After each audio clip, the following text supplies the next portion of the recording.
throwing now is Keenum. Nowhere to escape, and he goes down.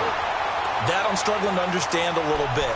That close to the goal line, first down, run the football. If you want to throw it, throw some play action on second down. Second and goal from the 6 this time.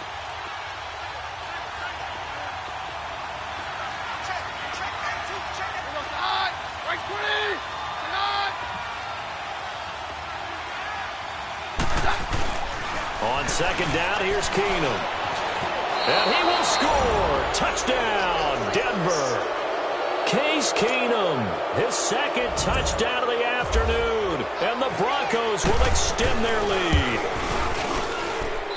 McManus's point after is good. And the decision to just kick the extra point winds up successful. Now McManus on to kick this one off.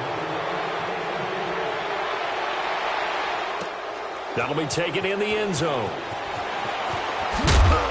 And he will be brought down here at about the 17-yard line. The Vikings offense now heading out to take over. And last time, one play interception. So this offense, they should be fresh. That's a good way of putting it. And I can't wait to see what they decide to do with play calling. Because a one-play drive where you throw an interception, a lot of people think the very next time out, run the football. And the Broncos get there and take him down. Derek Wolfe in there to get him for a loss of 5. The amount of sacks that they've absorbed in this game is absolutely extraordinary. Let's just face it. This offensive line, flat out, cannot handle this pass rush. It's been demonstrated time and time again. Cousins now on second down. Over the middle, and it's incomplete. And Charles, got to like what this defense has been able to do these last couple of plays. Yeah, they get the sack on first down, then they force the incomplete pass.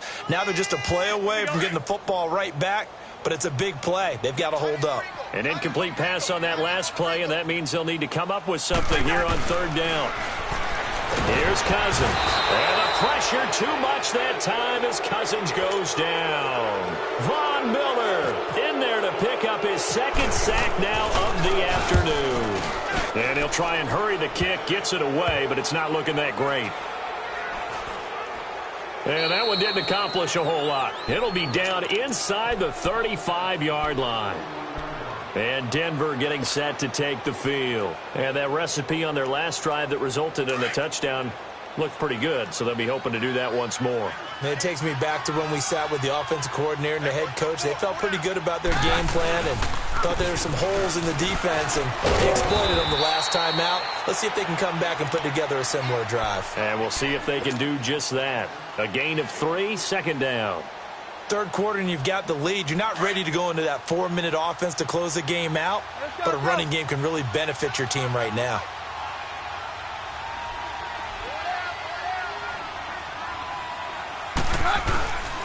Right back to Booker. And he went backwards. He'll be down at the 30. They'll lose a yard, and it brings up third. He continues to struggle to find a crease to break off a big one and might need to just put that aside and just try and ram his way forward and get what he can.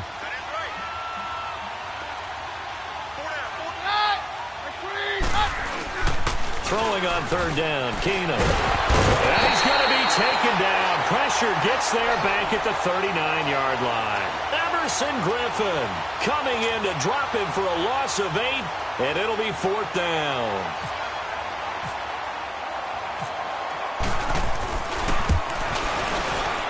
And he has got it from 55 yards away. That was never in doubt. So 3 field goals that he's hit now. This last one helps him stretch out the lead. He's been solid, hasn't he? And he lives up to the adage that every offensive coach has ever said to us. We want to end every possession with a kick, right? For them, it's either extra point, field goal, or at worst, a punt. In this case, it's been 3s. And now out comes Minnesota. And with this deficit, you can't have too many more drives like the last drive where you had to punt it away. You know what I would tell my offense right here? The punter doesn't exist, guys. He doesn't even exist. He's not a team anymore. I just cut him, all right? So you've got to go out and create some offense for us here and give us some points. No way does that guy get on the field on this drive? Poor punter. Yeah, it wasn't his fault. But, hey, listen, there's got to be casualties at times. We're trying to win a game. Here we go.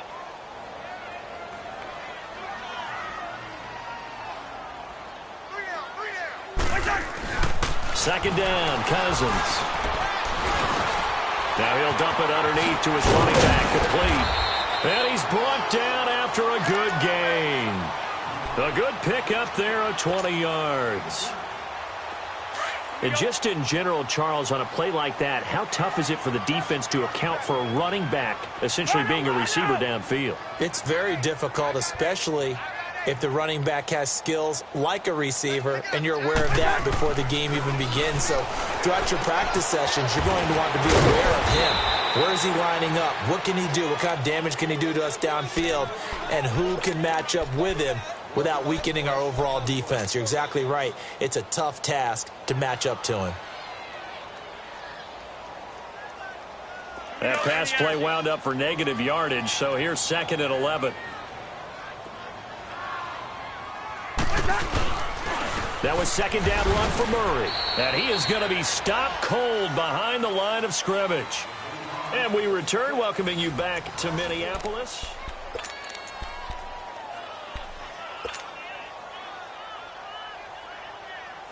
The last 2 plays, each lose a yard. They'll try to move forward here on 3rd and 12. From the gun, here's Cousins. He's going to sling this deep downfield. And he knocks the ball away, and it falls incomplete.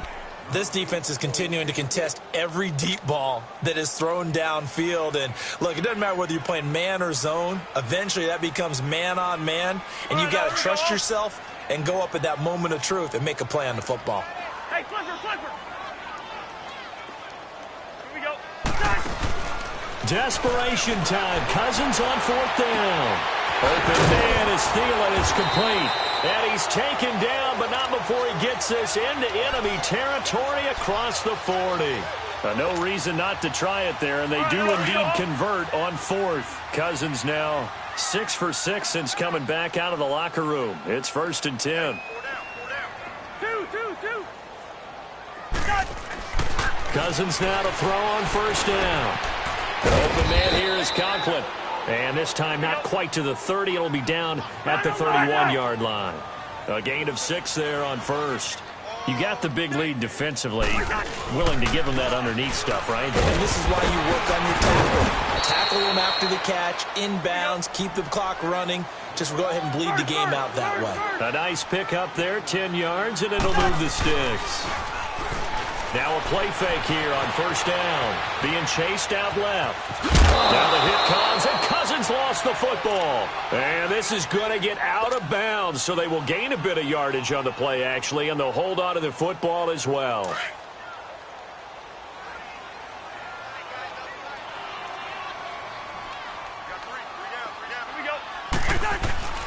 To throw is Cousins. Marshall in there to get him his 2nd sack now of the afternoon. We've been around this league for a while, and many coaches never pull their starting quarterback, almost no matter the situation. In this case, though, I think he's got to make a decision. He's taking a pretty good beating out there. Yeah, with the deficit, maybe not wanting to risk an injury. Now a 3rd down throw, but it misses the target, incomplete. Another wayward pass. You know, things started out poorly in this game, and to be frank, they just really haven't gotten much better. And all that does is embolden a secondary. They feel good about what's going on, and they just play better and better. A critical one here if they're going to have any shot at this thing. So they'll go for it on 4th down. Got to try it here. He's back to throw. Into heavy traffic, and it's intercepted. Picked off by Justin Simmons. And he returns it here to his own 18-yard line.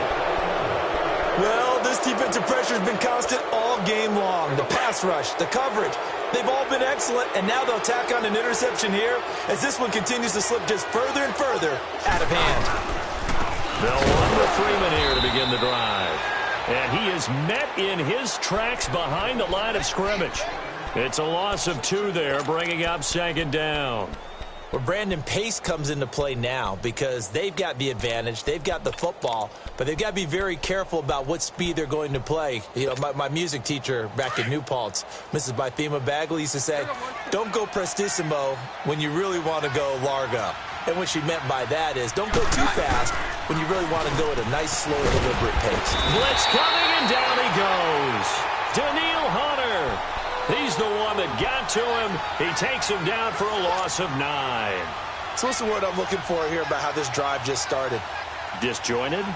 I'll go with that one. I mean, think about it. First down, took a bad loss on a running play.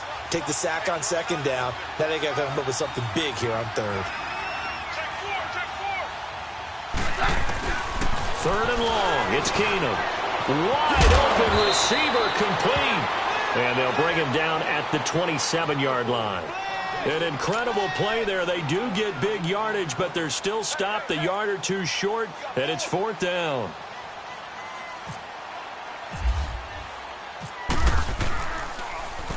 On is the punter, King, to send it away. Here's Sherrills.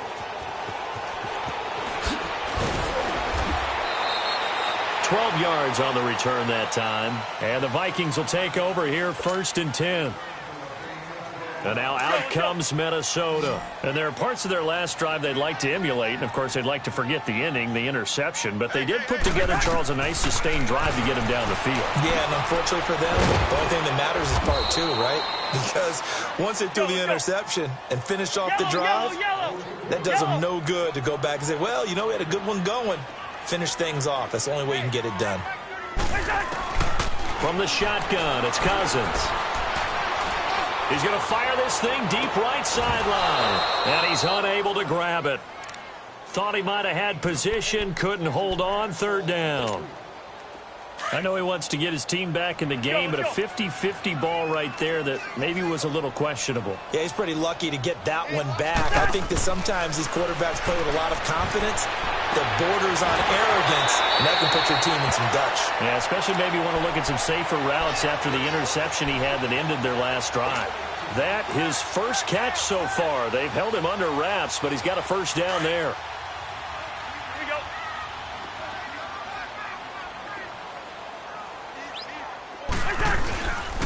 A give. This is Cook. And able to get this one all the way up to about the 46-yard line. Give him 9 on the carry that time, and they're set up with a 2nd and 1. They go play action. Cousins. And he's going to be intercepted a third time.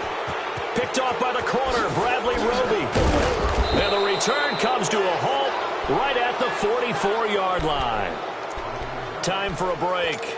Back to finish it off on EA Sports after this. Good starting field position for them here as they come up 1st and 10.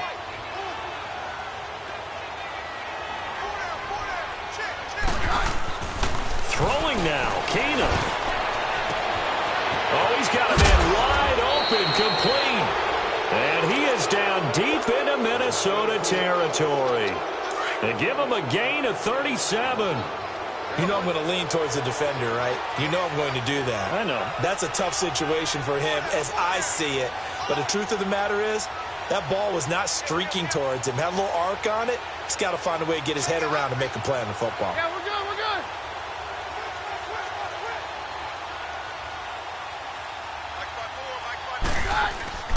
From the red zone now, Keenum. And he's going to go down. Back at the 27-yard line, he's sacked. Everson Griffin in there to pick up his 2nd sack now of the afternoon. So that complicates things a bit here. 18 yards to go now on 2nd down.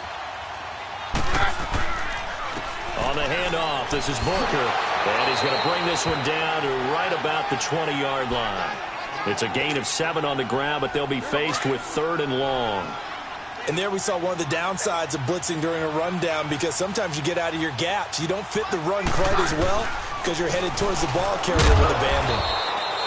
No gain there on the play, and that's going to leave them with a 4th down. The Vikings going to signal for the first of their timeouts as the clock will stop with 37 seconds to play. And McManus able to put it through. And that will extend their lead even further. So it's 3 more points, and that widens this thing out even further here in the fourth. And you know in this league, you can never have enough points, but this widens it out, as you said, and now it's all about ball control, isn't it? This is taken about 7 yards deep. And they'll put up the stop sign there as his guys will get it at the 25. The Vikings offense now, they get ready to head back on the field. They've lost this one. Their offense has struggled. Do they try to put together something here at the end just to take into next week? Yeah, sometimes teams want to do that and coaches want to. I remember one time I was on a team and we were losing late in the game like this, and you knew it was lost. It was over, right? And the coach called a running play and pretty much said to everyone, I want to see something executed well before we get out of here. And that was the message to the team. Just something to build on. Just something to build on, get it done, and maybe we can look at that and say, we'll get better as we go forward. And he'll be hit from behind and taken down. They're going to need to get up and set in a hurry. This offensive line flat out cannot handle this pass rush. We've seen it demonstrated time and time again to the tune of 7 sacks in this game thus far. Throwing his Cousins. Under pressure again, and down he goes again. And whistles, and they take their final timeout with 7 seconds left. Cousins with work to do after the sack as he brings his guys up on a 3rd and long. Now Cousins. Now a desperation throw deep down, and got his man complete. Press coverage on the outside, and for defenders, that's the ultimate risk-reward. If you take the risk, can you reward yourself by keeping them on the line of scrimmage? But no, not on that one. Got the step on him. Now it's just a matter of laying the ball out there for him to go get it.